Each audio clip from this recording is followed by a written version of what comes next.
নমস্কার বন্ধুরা, পিঙ্কি বনিক্স কুকিং ব্লগে আপনাদের স্বাগত জানাই। আজ নিয়ে এসেছি কচি পাঁঠার টেংরির জুস রেসিপি নিয়ে। খুবই স্বাস্থ্যকর এবং সুস্বাদু হয় এটা খেতে। বাচ্চা থেকে বয়স্ক সবাই খেতে পারবে। এর জন্য আমি একটা টমেটো, একটা গাজর, 4-5 টুকরো আলু, 4-5 টুকরো পেঁপে, একটা ক্যাপসিকামের অর্ধেক, কিছু পেঁয়াজ কলি আর কয়েকটা বিনস, মটরশুঁটি এগুলোকে ডুমো ডুমো করে কেটে নিয়েছি। আর নিয়েছি 250 গ্রাম টেংরির টুকরো, একটা পেঁয়াজকে 4 টুকরো করে নিয়েছি আর 3টে রসুনের কোয়া নিয়ে নিয়েছি। এখানে নিয়েছি 2 চামচ বাটার, এটা দিয়ে আমি রান্না করব। ফোড়নের জন্য নিয়েছি 2টা এলাচ, একটা দারচিনি, 4টে লবঙ্গ আর 15 থেকে 20টা গোলমরিচ। এইবার আমি একটা প্রেসার কুকারের মধ্যে বাটারটা দিয়ে দিলাম। এর মধ্যে আমি ফোড়নে গরম মশলাগুলো দিয়ে দেব, একটু নাড়াচাড়া করব। গরম মশলার গন্ধ বেরোলে এখানে আমি পেঁয়াজের টুকরো, রসুনের কোয়া আর দেব 2টো চেরা কাঁচা লঙ্কা। এগুলো দিয়ে আমি ভালো করে একটু নাড়াচাড়া করব যাতে গন্ধটা আরও ভালো আসে,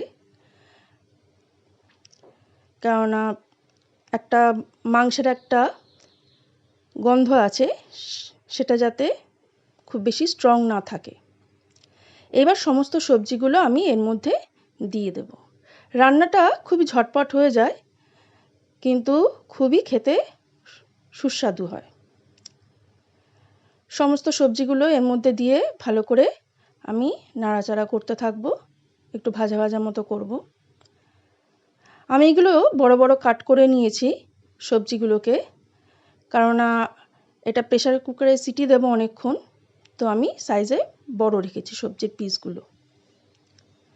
ভাজা ভাজা মতো করে নেওয়া হয়ে গেলে এইবার আমি টেংরির পিসগুলো দিয়ে দেবো এর মধ্যে। আবার একটু নাড়াচাড়া করব। এরপর দেবো এর মধ্যে 1 টেবিল চামচ নুন আর গোলমরিচ গুঁড়ো। আবার এটাকেও ভালো করে মিশিয়ে নেব।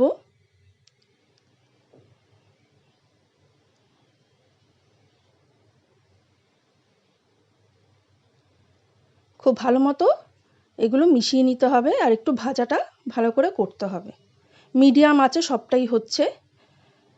দেখুন বেশ ভালো মতো ভাজা ভাজা হয়ে এসছে। এইবার আমি পরিমাণ মতো জল দিয়ে দেব।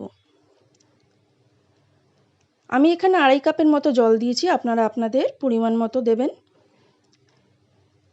একটু নাড়াচাড়া করে নিয়ে আমি এবার এটাকে ঢেকে দেব।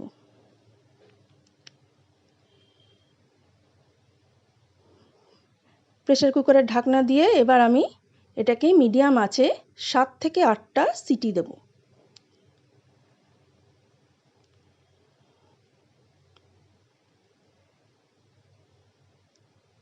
বাচ্চাদের জন্য খুবই স্বাস্থ্যকর, বিশেষ করে গ্রোয়িং চাইল্ড যারা, তাদের জন্য এটা খুবই উপকারী।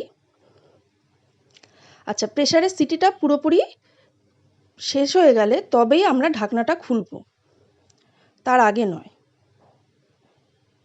দেখুন কত সুন্দর সিদ্ধ হয়ে গেছে আর কালারটাও কত সুন্দর এসছে জুসের।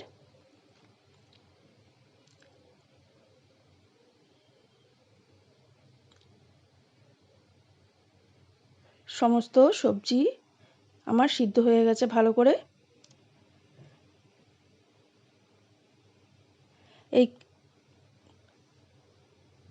এইবার আমরা এটাকে পরিবেশন করব।